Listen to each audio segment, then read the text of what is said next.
नमस्कार मित्रों, सत्य की विजय में आपका स्वागत है। मैं हूं विजय त्रिवेदी। हिंदुस्तान की राजनीति लगातार करवट ले रही है, बदल रही है, हिलोरे खा रही है और जैसे जैसे अगले साल के विधानसभा चुनाव 5 राज्यों के खासतौर से पहले, फिर 2 और 7 राज्यों के चुनाव पास आ रहे हैं, उससे उसमें गर्मी बढ़ती जा रही है। इसके साथ-साथ महिला आरक्षण bill, delimitation bill, FCRA bill, ये सब भी चल रहा है और जंतर-मंतर की जो गर्मी है जैन जी की, वो भी अभी तक चल रही है। लेकिन उत्तर प्रदेश की राजनीति बहुत गर्मा गई है और वहाँ का जो नतीजा है, क्या उत्तर प्रदेश में भारतीय जनता पार्टी एनडीए की सरकार हैट्रिक बनाएगी, योगी जी हैट्रिक बनाएंगे या अखिलेश यादव जो 10 साल से इंतजार कर रहे हैं, उनको मौका मिलेगा? और जो अलायंसेज के पार्टनर्स हैं, कहीं वो मूव करने वाले तो नहीं है? इस सब पर चर्चा करेंगे क्योंकि बहुत चर्चा देश भर में हो रही है, तो हमने कहा कि ऐसे शख्स से, ऐसे पॉलिटिकल सेलिब्रिटी से चर्चा की जाए जो सनातन है। मैं उन्हें सनातन मानता हूँ। राम मनोहर लोहिया हो, कर्पूरी ठाकुर हो, देवीलाल हो, चौधरी चरण सिंह हो, मुलायम सिंह हो, नीतीश कुमार हो, अटल बिहारी वाजपेयी हो, जॉर्ज फर्नांडिस हो, पूरे नाम ले नहीं सकते, बहुत नाम है जिन सब के साथ उन्होंने काम किया, कंधे से कंधा लगाकर काम किया और हिंदुस्तान की राजनीति को बहुत बारीकी से, गहराई से, जमीन से, हाँ, जमीन से इसलिए कह रहा हूँ, आप भरोसा कीजिए, कुछ पॉलिटिकल लीडर्स होते हैं जो जमीन से भी जुड़े होते हैं। तो ऐसे ही बड़े नेता और आजकल राष्ट्रीय लोक दल के पार्लियामेंट्री बोर्ड के चेयरमैन मेरे बड़े भाई भी हैं, केसी त्यागी साहब। तो हमने कहा कि उनसे ही समझते हैं। सर बहुत बहुत प्रणाम, नमस्कार। प्रणाम विजय जी। सर इतना गड्डमड हो रहा है राजनीति में, क्या क्या चल रहा है, तो मैंने कहा सबसे पहले आपसे पूछें कि क्या हो रहा है ये देश में। जी, हम समझना चाहते हैं कि अभी जो जंतर मंतर से लखनऊ के हजरतगंज तक क्या चल रहा है। ये कोई खाली पर्चा लीक तक सहमति है इसकी, मैं ऐसा नहीं मानता। ये आजादी के बाद एक पीढ़ी नौजवान हुई थी 67 के आसपास, जी जब डॉक्टर लोहिया ने और दीनदयाल उपाध्याय ने अंग्रेजी हटाओ आंदोलन वगैरह चलाए थे। फिर जेपी के नेतृत्व में 77 में चला। तो ये अब कई वर्षों का फ्रस्ट्रेशन, अब खाली दावों और वायदों से काम नहीं चलता। शिक्षा नीति में संपूर्ण परिवर्तन चाहिए। इसमें बहुत सारे उलझने हैं। जैसे मेरी जानकारी में आया कि 1 लाख सरकारी स्कूल बंद हो गए। क्यों? शिक्षा महंगी होगी। एक इलीट क्लास के लिए, जो influencing section of the society है, खाली उसके बच्चे पढ़ पाएंगे। हमने ये भी वायदा किया था, जिसने गांधी ने भी किया था और जेपी ने भी, कि वाल्मीकि मेहतरानी हो या महारानी हो, सबकी शिक्षा एक समान होगी। हम जब जनता पार्टी बन गई तो हमारा 5-6 युवा नेताओं का एक डेलीगेशन मुरारजी भाई से मिलने गया 77 में। हम सब जेल गए हुए लोग थे, जेपी के लोग थे। तो हमने कहा भी आप तो कह रहे थे कि सबकी शिक्षा एक समान होगी, तो पब्लिक स्कूलों को, इनको भी नेशनलाइज करो आप। तो इतना निराश किया मुरारजी भाई ने कि ये तो चुनाव की वायदा था और जरूर थोड़ी चुनाव के सब वायदे पूरे किए जाए। तो अब चुनाव के सब वायदे सभी राजनीतिक दलों को पूरा करने पड़ेंगे। ये खाली नीट तक नहीं है। गांव के बच्चों की पढ़ाई, शहर के बच्चों की पढ़ाई में कितना फर्क है। शहर का जो अर्बन पुअर है उसकी पढ़ाई में और जो नियो रिच है उसकी पढ़ाई में कितना फर्क है। कितने बच्चे हैं जो ट्यूशन ले रहे हैं, कितने बच्चे हैं जो कोटा में जा, तो उनके लिए भी शिक्षा होनी चाहिए कि नहीं होनी चाहिए। तो ये शिक्षा नीति में आमूलचूल परिवर्तन की लड़ाई है। इसको खाली पर्चा लीक करवाने। नीट में कितने % बच्चे जा रहे हैं? क्या 80% जो इंडियन मासेस हैं, अर्बन और रूरल तो जा नहीं रहा। तो फिर नीट किसके लिए? पे one section of the influence section of the society. तो शिक्षा नीति पे नए तरीके से सोचने की जरूरत है। ये बड़ा सवाल है। नहीं, लेकिन मतलब आप कह रहे हैं कि मोरारजी देसाई से नरेंद्र मोदी तक चुनावी वादे होते हैं, लेकिन यहाँ सवाल इसलिए है, मोरारजी देसाई पे तो हम जा नहीं सकते। यहाँ पर जो सरकार है 12 साल से, उसको केसी त्यागी साहब का आशीर्वाद प्राप्त है। तो फिर सवाल तो त्यागी साहब से ही हो सकता है कि भाई क्यों नहीं बदला। नहीं, अफसोस जनक के क्यों नहीं बदला है। जो जनता से, एक तो मैं ये भी चाहता हूँ एज ए सोशलिस्ट जो जनता से वायदे किए जाएं वो मैंडेटरी हो। उन दलों पर भी कार्रवाई होनी चाहिए जो जनता से वायदा कर ले XYZ और उसको पूरा ना करें। एक दूसरा, जो रेडिकल ग्रुप्स हैं विद इन NDA, उसमें रामविलास पासवान भी हैं, उसमें हमारे मित्र नीतीश कुमार भी हैं, अनुप्रिया पटेल भी हैं, एंड अबोल जैन चौधरी हैं। ये सब मिलकर के प्रधानमंत्री से वार्ता करें। प्रधानमंत्री की पार्टी में भी, बीजेपी में बहुत रेडिकल्स हैं। अब जैसे मुझे इधर मोहन भागवत जी के कई बयान बड़े क्रांतिकारी लगे। उन्होंने कहा आरक्षण जब तक लागू रहना चाहिए, जब तक संपूर्ण समानता समाज में ना आ जाए। कई लोग आरक्षण का विरोध करते हैं। शिक्षा नीति पर उनका ये देशद्रोही नहीं है बच्चे, जबकि कुछ हमारे मित्र सहयोगी पार्टी वाले कहते हैं तो देशद्रोही है। भागवत जी ने कहा ना, देशद्रोही नहीं है, उतने देशभक्त हैं जितने आप हो। इनके गिरवान चीज है, इनका एंगर है, एंग्विश है, उसको दूर करने का प्रयास करो। तो अब समय आ गया, अब खाली वायदे और दावों से मन भरने वाला नहीं है। और ये प्रोटेस्ट विजय जी मामूली नहीं है, ये कश्मीर से कन्याकुमारी तक। अब वो एक है ना, चिंगारी ले आओ कहीं से आग हाँ, लगाने तो के उससे लिए, आग लगी। तो ऐसा ही हो गया। ऐसा ही जयपुर में हो गया, ऐसा ही जो बिल्कुल ड्राई स्टेट था रांची, हाँ, वहां पे बड़ा आंदोलन हो गया।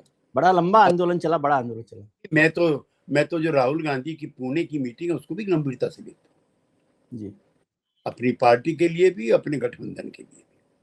और जरूरत है अब इनको एड्रेस करने की, बजाय इनको एंटी नेशनल कहने की, बजाय इन पर कोई और आरोप प्रत्यारोप करने की। अब इनको एड्रेस करना चाहिए, इनकी क्या समस्याएं, वर्किंग ग्रुप बने का, भाषण ना दे जाके यूनिवर्सिटी में, इंटरेक्शन करें, समस्या का समाधान ढूंढे। तो सर कैसे होगा? आपने जिन रेडिकल्स का नाम लिया उनकी चिंता तो सिर्फ कैबिनेट में बढ़त अपनी रहे और इलेक्शन में अपनी कितनी सीटें मिल सकती है उसकी चिंता है। लेकिन मैं दूसरी बात पूछना चाहता हूँ, ये जो मौजूदा सरकार है, मौजूदा सिस्टम है जिसमें आप भी हैं, क्या डिनायल मोड में है? जब त्यागी साहब बहुत गंभीरता से, बहुत साफ साफ दो टूक बात कर रहे हैं कि ये मामला गंभीर है, तो ऐसा लगता है कि सरकार और सिस्टम जो है डिनायल मोड में है कि नहीं, कुछ नहीं है, चलता रहता, हो जाएगा। नहीं, ये बहुत दुर्भाग्यपूर्ण होता है डिनायल मूड। जब आंदोलन चला था गुजरात में, मैं उसमें भी था। जो मैस में बढ़ी हुई फीस है वापस लो, ये यहां से शुरू होता है और सुमन भाई पटेल का इस्तीफा हो जाता है। तो डिनायल मूड तो वहां भी था। और फिर वहां पहली गैर कांग्रेसी सरकार बनती है बाबा भाई पटेल के नेतृत्व में।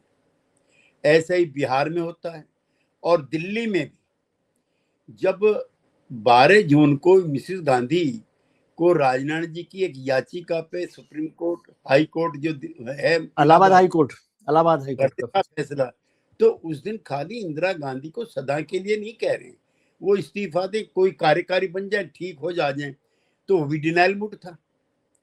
उनको सत्ता से बर्खास्त होना मंजूर था, लेकिन ये मांग माननी मंजूर नहीं थी। तो डिनायल मूड किसी सरकार के लिए अच्छा नहीं होता है, ऐसी मेरी मित्रवत सुझाव और सलाह भी है। अभी आपको लग रहा है डिनायल मोड में है सरकार, जिस तरह ये से अभी भी बच्चों के सरकार साथ आंदोलन? जी, सरकार जो है गवर्नमेंट लेवल पे भी, अब ये देखिए प्रधानमंत्री के जितने एड्रेसेस हैं 15 अगस्त के, इस बार भिन्न था। राष्ट्रपति ने देश को संबोधित किया, वो भिन्न था। वर्किंग ग्रुप बने, काम है, लेकिन काम जो है सतह पे होना चाहिए। जाके यूनिवर्सिटी में भाषण दें, ये कर, ये काम नहीं है। अब जाइए ग्रास रूट पे, ग्रामीण क्षेत्र, गांव में तो कोई जाने को तैयार नहीं है। गांव में जाइए, वहां की शिक्षा नीति देखिए। अब जो लड़के जयपुर में गए थे, वहां पे भी हमारी NDA की सरकार, जी, अगर अगर तबेलों में स्कूल चल रहे हैं तो सरकार को कन्फेस करना चाहिए, और ये सही है। गांव में मैं पढ़ा हूँ, गांव के स्कूल में, वहां तो ऐसा ही, वहां कोई शिक्षा ही नहीं है। पहले जिला बोर्ड के हुआ करते थे, वो सारे स्कूल अब बंद हैं, अब प्राइवेट आ गई। प्राइवेट प्राइवेट मेडिकल और प्राइवेट शिक्षा, ये इस देश की सबसे बड़ी प्रॉब्लम है। ये लूट के अड्डे हैं।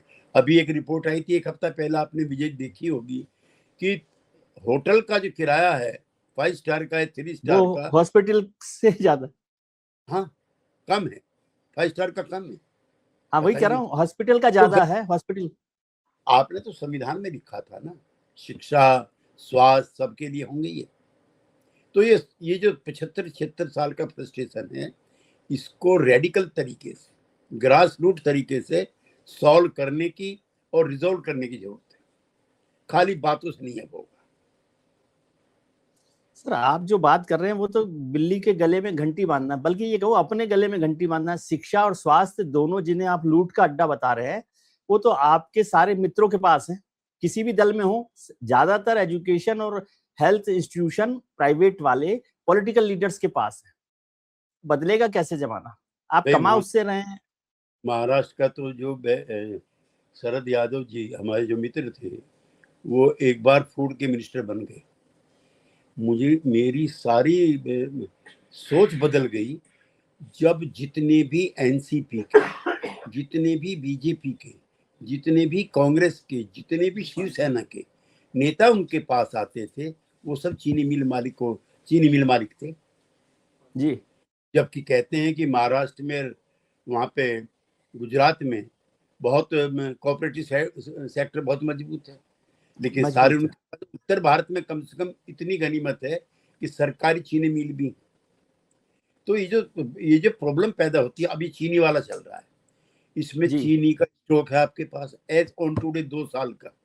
हिंदुस्तान में दुनिया की सबसे ज्यादा चीनी पैदा होती है, हिंदुस्तान में दुनिया का सबसे ज्यादा 2 नंबर का गेहूं पैदा होता है, और चीनी इतनी पैदा होने के बाद चीनी की कमी है। होर्डिंग, जमाखोरी और सट्टेबाजी, उस पर सरकार बैन लगाए। माफ करना, इंदिरा गांधी इस तरह का काम करती थी कई बार।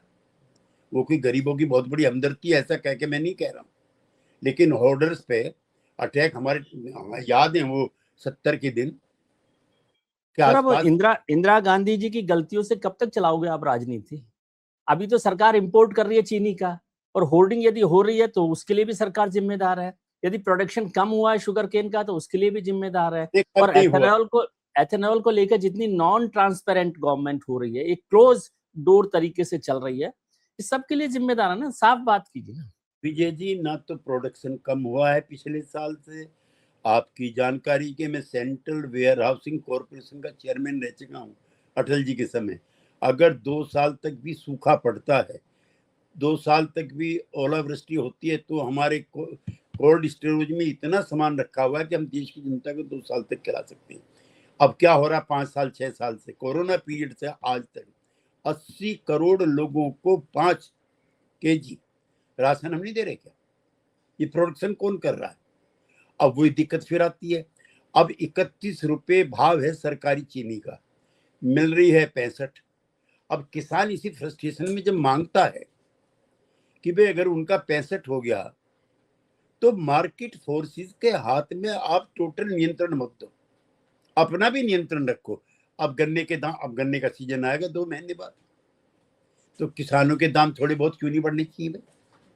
अब जब ये मांग होती है तो ये एंटी कंज्यूमर है। देखिए दिक्कत क्या है विजय जी, मैं थोड़ा सा आधा मिनट इस मामले में लूंगा।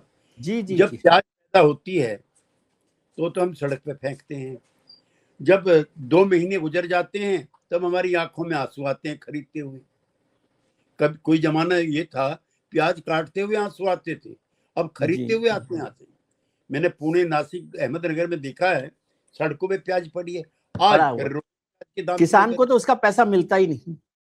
यही आलू का भाव है। ये जो सेंट्रल यूपी है, जो लेके आगरा से और देवरिया तक, कई बार जो कोल्ड स्टोरेज हैं उनके दाम इतने ज्यादा हैं कि किसान कई बार वहीं छोड़ देता है। हाँ, तो उसको सर्वाइव नहीं कर सकता। भाई कोई मैकेनिज्म बनाइए। अब देखिए खाली बातचीत से बात नहीं बनने वाली। सर आप ऐसे बात कर रहे हैं, मैकेनिज्म बनाइए। आपने तो वादा किया कि हम किसानों की आमदनी दुगनी कर देंगे। एमएसपी को लेकर बार बार बात होती है, किसानों के लिए सारे हित, उसकी प्रोडक्शन रेट और सारी चीजें, मदद और ये सब, और किसानों की सारी चिंता आप बता रहे हैं। और ये आप बता रहे, मैं बताता तो देशद्रोही होता। नहीं, हमारे तो पुरखे उसमें भी जेल गए थे, और मैं जो सरकार आज है जिनके प्रयासों से बनी है, I am one of them. मैं लोकतंत्र सेनानी हूँ, और मुझको मुलायम सिंह यादव की मेहरबानी से 31,000 रुपये महीना मिलते हैं जेल जाने के। ऑन रिकॉर्ड कह दूं, इसलिए सरकार को बनाने में मेरी भी भूमिका है। हाँ, तो इसलिए मुझे इसीलिए तो कह रहा हूँ, तो जब आपकी भूमिका है और आप जो है मोरारजी देसाई के बाद चौधरी चरण सिंह के साथ, देवीलाल के साथ, मुलायम सिंह के साथ, ये सब किसानों के मतलब चिंतक रहे हैं, चिंता करने वाले लोग रहे। आप भी किसानों की चिंता करने वाले लोग रहे। अब त्यागी साहब के किसानों की चिंता करने के बाद और जैन चौधरी के साथ आजकल आप और हैं, तो वो तो चौधरी चरण सिंह की मतलब विरासत को भी लेकर चल रहे हैं। तो इसके बाद भी किसानों का भला नहीं हो तो फिर उत्तर प्रदेश के चुनावों में क्या करें हम? वोट दें कि नहीं दें आपको? देखिए, दो तीन काम। एक तो चीनी मिलें बहुत दूर दूर हुआ करती थी पहले, 30 किलोमीटर पे, 40 किलोमीटर पे। तो एक तो चौधरी अजीत सिंह ने उसकी सीमा कम की, एक अच्छा काम जो हुआ वो मैं बता दूं आपसे। दूसरा, हमारे यहाँ यूपी में कोल्हू जो थे बंद होने के कगार पे आ गए थे, और जो हमें सरकारी दाम कई बार नहीं मिलता चीनी मिल के बाहर, तो कोल्हू पे हम ले जाते हैं। वो काम जैन चौधरी ने करा। तो सरकार में रह करके कि आप असर्ट करें, जो आपने पहला कहा प्रारंभ संबोधन में कि मंत्रालय बदलवाने में, वहां मंत्री पद में रहते, मुझे प्रसन्नता है। चौधरी चरण सिंह सीखते इस्तीफा देते थे, उनके 15-20 इस्तीफे हैं उनके राजनीतिक जीवन के, इन्हीं सवालों को लेकर के। तो मुझे प्रसन्नता है कि जैन चौधरी भी अपनी और किसानों की बातों को रखते हैं मजबूती के साथ। सर, आप जो है एक सेतु के तौर पर भी काम कर सकते हैं, ब्रिज के तौर पर भी, क्योंकि जैसे मुलायम सिंह जी के साथ आपका बड़ा नजदीकी रही और चौधरी चरण सिंह साहब के साथ तो आपने काम किया ही है, मुलायम सिंह भी चौधरी चरण सिंह के साथ रहे। तो आज ये जो बात है, मैं उस पर नहीं जा रहा कि आज चौधरी चरण सिंह की विरासत और मुलायम सिंह की विरासत है, वो साथ क्यों नहीं है? एक तो विजय जी, मैं जो चौधरी चरण सिंह की विरासत है, मैं उसको खाली यूपी या पश्चिमी यूपी से नहीं मानता। हरियाणा के तीनों लोक दल चौधरी चरण सिंह के, लालू की पार्टी चौधरी चरण सिंह लोकदल की, नीतीश कुमार की पार्टी चौधरी चरण सिंह लोकदल की, रामविलास की पार्टी चौधरी चरण सिंह की लोकदल की, कुशवाहा की पार्टी चरण सिंह की लोकदल की, मांझी की पार्टी चरण सिंह की लोकदल की, उत्तर प्रदेश की पार्टी मुलायम सिंह चरण सिंह की लोकदल की, जैन चौधरी की पार्टी, राजभर की पार्टी, सभी पार्टी। हाँ सारी पार्टियां। अब दिक्कत क्या है कि दुर्भाग्यपूर्ण घटनाक्रम ये हुआ कि उसको संभाला जा सकता था जब मुलायम सिंह वर्सेस अजीत सिंह हो गया। मैं उसके सारे घटनाक्रम में था, उसका मैं जिक्र करके अब जी, किसी से अपनी दुश्मनी ठीक है। मोल नहीं चाहता। लेकिन अगर ये हो गया होता रिजॉल्व अच्छे तरीके से, तो अजीत सिंह की विरासत और चौधरी मुलायम सिंह जी की विरासत दोनों मिलकर के देश की राजनीति का सबसे बड़ा संतुलन हुए होते। 80-85 सीटें थी यहाँ की, उसने ही सारा मामला खराब किया है। और उसके बाद ही लोकदल टूटना फूटना शुरू हुआ है।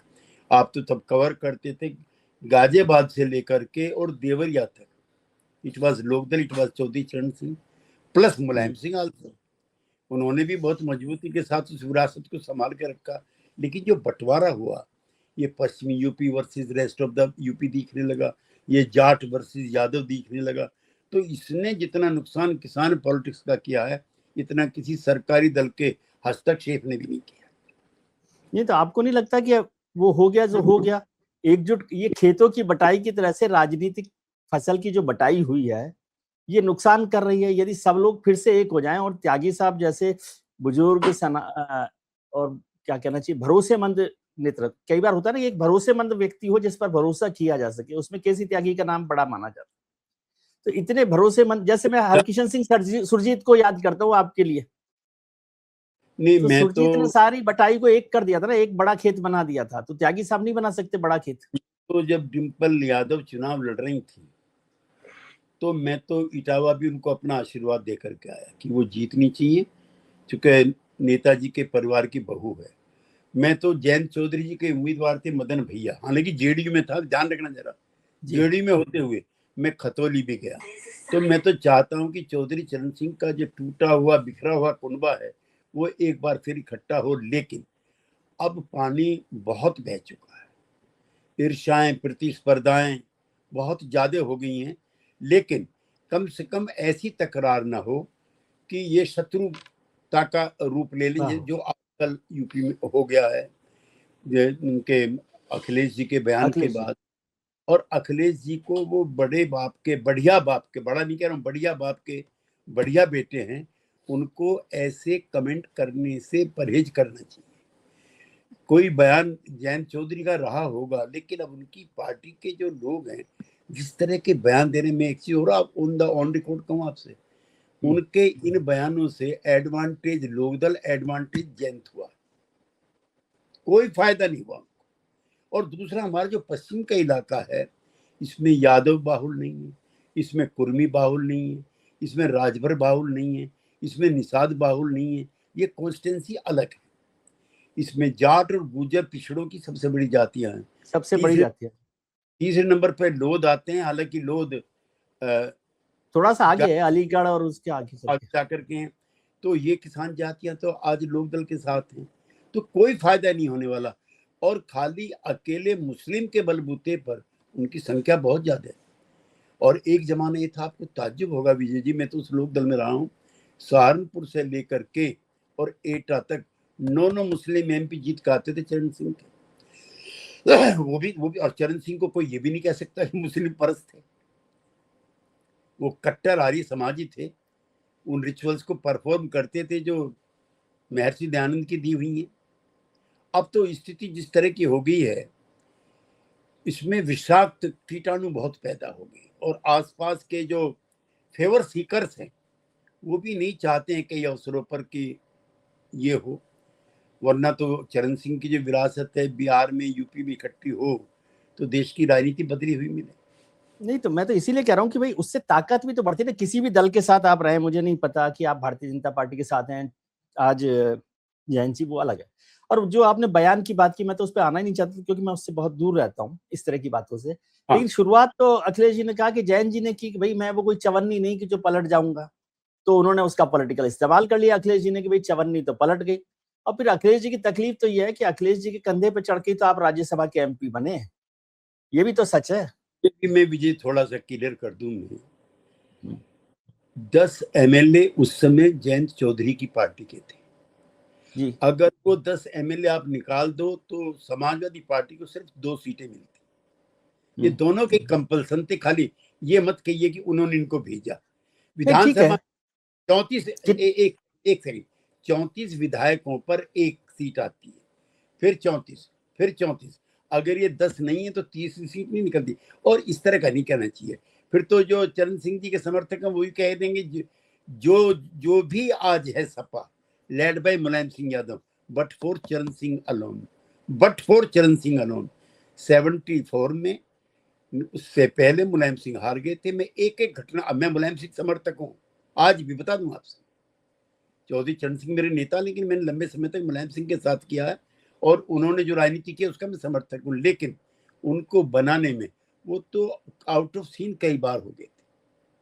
80 में चुनाव हार गए थे, चौधरी साहब ने पार्टी का अध्यक्ष बनाया। 80 में चुनाव हार गए थे, चौधरी साहब ने विधान परिषद में भेजा। 80 में चुनाव हार गए, चौधरी साहब ने सदन में नेता बनाया। और वीपी सिंह से जो उनका 36 का आंकड़ा था, उसमें एक वो दौर था जब बैकवर्ड कास्ट के जो डेकोइट्स थे वो काफी एक्टिव हो गए थे सेंट्रल यूपी में। तो मुलायम सिंह यादव पर आरोप लगा करके वीपी सिंह ने जारी कर दिया फरमान कि जो इनका समर्थन करेगा उसका भी एनकाउंटर कर सकती है पुलिस, उसको जेल भेज सकती है। तो जब खतरा ज्यादा बढ़ता हुआ दिखाई दिया, चौधरी चरण सिंह ने जॉर्ज फर्नांडिस के नेतृत्व में 30 एमपीज का डेलीगेशन सरदार जैल सिंह के पास भेजा जो गृह मंत्री थे। तब मुलायम सिंह जी से ही खतरे टले। तो सबने एक दूसरे की मदद कर रखी है, लेकिन वो बड़ा ठीक है, सब एक दूसरे की मदद करते ही हैं, उसी से बनता है। मैं इसीलिए मैंने कहा कि मैं तो इस बयान पर ही नहीं आना चाहता था, लेकिन आपने उसका चर्चा की, हम लोग उस पर नहीं जा रहे थे। लेकिन आप मुझे समझाइए कि क्या अभी जो उत्तर प्रदेश के चुनाव हो रहे हैं उसमें जो भारतीय जनता पार्टी का गठबंधन है उसकी हैट्रिक लगने वाली है? और जैसे अखिलेश जी ने कहा भाई हम तो चाहते हैं जैन जी को 30 की बजाय 120 सीटें दे भारतीय जनता पार्टी, और आप हैं पार्लियामेंट्री बोर्ड के चेयरमैन, कितनी सीटें लेंगे आप? ने सीटों पर तो अभी as on today the moment I am talking to you कोई चर्चा ही नहीं हुई है। हम तो अपने लोक दल को बढ़ाने में लगे हुए हैं। जितना लोक दल बढ़ेगा उतना ही एनडीए बढ़ेगा। और जिस रीजन में हम रहते हैं उसके 3 हिस्से हैं। एक तो ब्रज प्रदेश है जिसमें आगरा, मथुरा, अलीगढ़ आते हैं। दूसरा रुहेलखंड है जिसमें बिजनौर, मुरादाबाद, अमरोहा और ये आते हैं। और एक तीसरा सहारनपुर से लेकर गाजियाबाद तक है, उसको हमारे यहाँ हसनापुर कहते हैं और बीजेपी वाले उसको पश्चिम यूपी कहते हैं। तो इसमें लगभग 85 के करीब सीटें ऐसी हैं विजय जी जहां लोकदल प्रभावी है। हमारे लोग जहां लड़ेंगे हम बीजेपी की मदद करेंगे, बीजेपी हमारी मदद करेगी। लेकिन एज ऑन टुडे जितना मजबूत लोकदल होगा, जयंत चौधरी की जितनी महती भूमिका होगी, उतना ही फायदा एनडीए को होगा। सीटों की बार्गेन की कोई बात नहीं है, फेयर रिप्रेजेंटेशन के दौर हैं ये। सब अपने अपने वर्गों के लिए, समूहों के लिए, क्षेत्रों के लिए मांग करते हैं। So is Lokdal led by Jayant Chaudhary. नहीं तो वो बीजेपी के नेता तो कहते हैं कि हमारे पास कोई जाटों के नेता की कमी है क्या? बहुत नेता हमारे पास है, जैन जी को हमने शामिल कर ले। Name one. अब ये तो आप रहते हैं उस पार्टी के साथ, हम थोड़ी रहते हैं। जयंत चौधरी से बीजेपी में कोई जाट नेता नहीं है। ये जयंत चौधरी से ज्यादा इफेक्टिव, आर्टिकुलेट, पढ़ा लिखा, सौम्य सब और जन आधार वाला नेता नॉर्थ इंडिया में नहीं है। मैं चैलेंज करता हूं, हरियाणा में कौन है? Name one. जाटों की 90% से ज्यादा वोटें कांग्रेस पार्टी को गई हैं। पश्चिम यूपी में as on today Jayant Chaudhary से बड़ा नेता किसी पार्टी के पास नहीं है। मैं राजस्थान की बात कर रहा हूं जहां के आप रहने वाले हैं। वहां सारी पार्टियां जाट विहीन हैं और तलाश में है किसी नेता की। जयंत चौधरी भी वहां के जाटों की एक दिन चॉइस हो सकते हैं, क्योंकि कांग्रेस पार्टी और बीजेपी में कोई सरदार, कोई अध्यक्ष या राज्यसभा में भेजने से कोई नेता नहीं बनता। मैं कुंभाराम आर्य जी और चौधरी दौलतराम सारंग के साथ मैंने काम किया, नेता वो थे। ये तो कुंभाराम आर्य का नाम कहाँ ले रहे हैं आप, वो इतने बड़े नेताओं के साथ। नहीं, अब तो मतलब क्या मैं मानूं कि मतलब जैसे आप कह रहे हैं, इसका मतलब 30 की 60 सीटें तो मिलनी चाहिए आरएलडी को। विजय जी, मैं बेईमानी करूंगा अपनी पार्टी के साथ भी और बीजेपी के भी अगर मैं सीटों पे। हाँ, जिस दिन जब चर्चा शुरू होगी तो उसका अध्यक्ष होने के नाते मैं आपसे शेयर करूंगा, ये मैं आपसे वादा करता हूँ। नहीं, लेकिन आप जो बात, मैं तो राजनीतिक समझ की बात कर रहा हूँ। आपने कहा कि भाई 85 सीटों पर लोकदल प्रभावी है और जयंत चौधरी जाटों के सबसे प्रमुख नेता है, तो फिर यदि उनकी हिस्सेदारी ज्यादा होगी तो एनडीए को ही तो फायदा होगा कुल मिलाकर। बिल्कुल। जितना लोकदल मजबूत होगा, जितना मजबूत जनता को दिखाई देंगे जयंत चौधरी जी, उतना ही फायदा एनडीए को होगा, जो अपनी तीसरी पारी की लड़ाई उत्तर प्रदेश में लड़ रहा है। कई तरह के चैलेंजेस है, पीडीए का चैलेंजेस है, छात्रों का चैलेंजेस है और भी कई तरह के चैलेंजेस हैं। कार चोरी को जो हुई है वहां पे अयोध्या में, उसको लेकर के भी कुछ लोग एजिटेटेड हैं, कुछ लोग ठाकुर बामन का उठाते हैं। इस सारे पराक्रम में, इस सारे द्वंद में सबसे उपयोगी अलायंस अगर कोई है, that is Lokdal led by Jayant Chaudhary. Sir एक चीज बताइए, आप करेक्ट कर सकते हैं, मुझे ऐसा याद है कि जब चौधरी चरण सिंह नेता होते थे जनता पार्टी के वक्त में, तो वो जनसंघ के या जो भी बीजेपी उस समय जो भी लोग थे जनसंघ वाले, उनके मंच पे भी नहीं जाते थे। उन्होंने कहा कई बार भाई मैं मुसलमानों का भी नेता हूं और मुसलमान नाराज हो जाएंगे। तो आज आपको कुछ परेशानी लगती है कि हाँ, तो खैर भारतीय जनता पार्टी में मुसलमानों को लेकर कोई कंफ्यूजन नहीं है, वो सारे आप ही के पास छोड़ दिए, उनके जितने लेने हो ले लो आप, वो तो 80% पे काम चला लेंगे। विजय जी, आपके टीवी पे मैं रहस्य उद्घाटन भी कर दूं और बता भी दूं, एनडीए 1982 में चौधरी चरण सिंह, अटल बिहारी वाजपेयी, लोकदल और बीजेपी ने पहली बार बनाया था 1982 में। चौधरी चरण सिंह इसके अध्यक्ष थे, अटल बिहारी वाजपेयी इसके संयोजक थे और हमारे नेता साथी मुलायम सिंह यादव उत्तर प्रदेश के अध्यक्ष थे। और उस एनडीए की बैठकों में मुलायम सिंह यादव जी भी शिरकत कर चुके हैं। यूपी में मीटिंगें हुई, राजस्थान में हुई, मध्य प्रदेश में हुई। और ये गठबंधन, और दूसरा ये चौधरी चरण सिंह कभी भी वो मुसलमानों को टिकट देते थे, लेकिन वो कोई इस तरह के नहीं थे जिस तरह का वातावरण आज। वो वोट लेने के लिए नहीं था। पश्चिमी यूपी में सहारनपुर, कैराना, मुजफ्फरनगर, मेरठ, अमरोहा, मुरादाबाद, बिजनौर, रामपुर, ये अपना नगीना और संभल, अलीगढ़, एटा, यहाँ पर 25% से लेकर 45% तक मुस्लिम है। सर, वाजपेयी जी और चरण सिंह की समय की राजनीति 82 की, और योगी और हमारे जयंत चौधरी साहब की उत्तर प्रदेश की राजनीति, हाँ, तो एक बहुत लग फर्क। रहा है आपको? आपने तो, बहुत। मैं तो साफ आपसे पूछ रहा हूं कि योगी जी ने कह दिया भैया 80% लोग हमारे पास है, तो ये सारे 20% लोग जिनको आप लेकर बैठे हैं या नहीं बैठे हैं, आप कंफर्टेबल फील कर रहे हैं कि नहीं कर रहे हैं, या आपके साथ वो जो लोग हैं वो कंफर्टेबल फील करते हैं कि नहीं करते? हम इसको वोट से नहीं जोड़ते, ये हमारे पुरखों ने तय किया था कि वो सम्मान के साथ रहेंगे। ये संविधान की कॉपियां हैं, ये हैं। और जो संविधान की कॉपी मत दिखाना सर, सरकार नाराज हो जाती है। नाराज हो जाएगी। लेकिन मैं महात्मा गांधी तो याद दिला दूं, मौलाना अब्दुल कलाम आजाद तो याद दिला दूं, मुसलमानों का बड़ा हिस्सा पाकिस्तान नहीं जाना चाहता था। तब महात्मा गांधी ने मौलाना अब्दुल कलाम आजाद को भेजा था कि मेरे बिहाफ पे कहो कि आ जाओ, चिंता मत करो, तुम्हारे धर्म में, तुम्हारे कर्म में, तुम्हारी किस चीज में कोई भेदभाव नहीं होगा। इतिहास गवाह है, जो मैंने पढ़ा है, कई लाख मुसलमान जो सर पे पुटलिया बांध करके बाघा बॉर्डर पे थे, गांधी के उस वासन पे भारत वापिस आ गए थे। सर, गांधी इंपॉर्टेंट है, वंदे मातरम इंपॉर्टेंट है? आप भी कहाँ कहाँ की बातें कर रहे हैं, मुझे समझ नहीं आ रहा। गांधी से बड़ा कोई पिछले कई सौ सालों में ना हुआ ना होगा। एक गांधी वो है, जब नोबेल पुरस्कार बांटने वाली कमेटी से पूछा कि आपने गांधी को क्यों नहीं दिया, उन्होंने कहा जेसस क्राइस्ट और गांधी इस इनाम से बड़े हैं। नेल्सन मंडेला से पूछा कि आप 28 साल जेल में कैसे रह गए, उसने गांधी मेरा आदर्श था। गांधी को किसी चीज से तुलना करते हैं, हम गांधीवादी हैं और गांधी की उन्हीं नीतियों को मानते हैं जिसमें सांप्रदायिक सौहार्द कायम करना भी है। वोट की राजनीति के लिए कौन क्या करता क्या नहीं करता, हम चरण सिंह के, लोहिया के, जेपी के, गांधी की सिद्धांतों की पार्टी है। भारतीय जनता पार्टी दीनदयाल जी के, श्यामा प्रसाद मुखर्जी के, अटल जी के आभा मंडल की पार्टी रही है। अब उसके नेता मोदी जी हैं, तो उसमें हमें कोई विवाद नहीं। और हम जेल में भी साथ थे।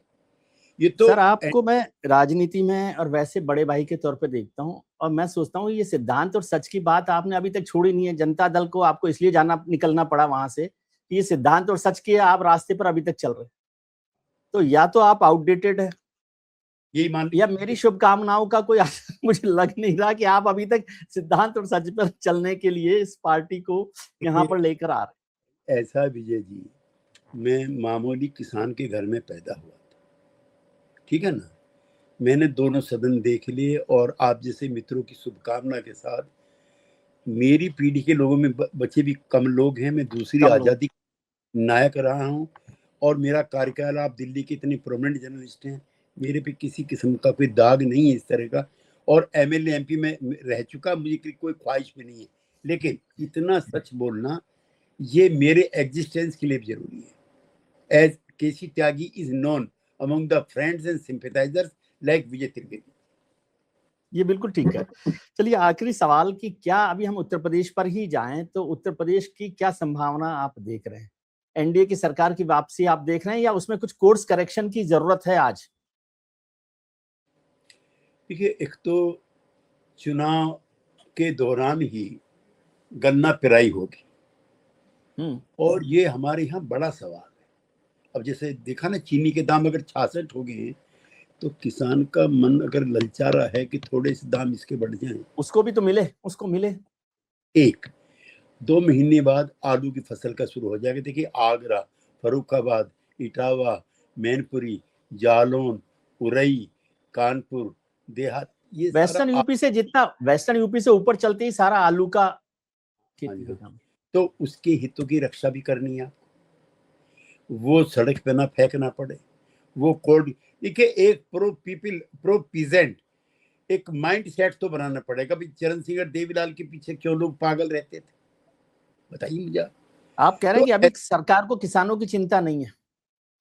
मैंने ये नहीं कहा, मेरा ये कहना है और अतिरिक्त चिंता होनी चाहिए, इतनी भर काफी नहीं है। इट इज ऑन रिकॉर्ड, और ज्यादा होनी चाहिए।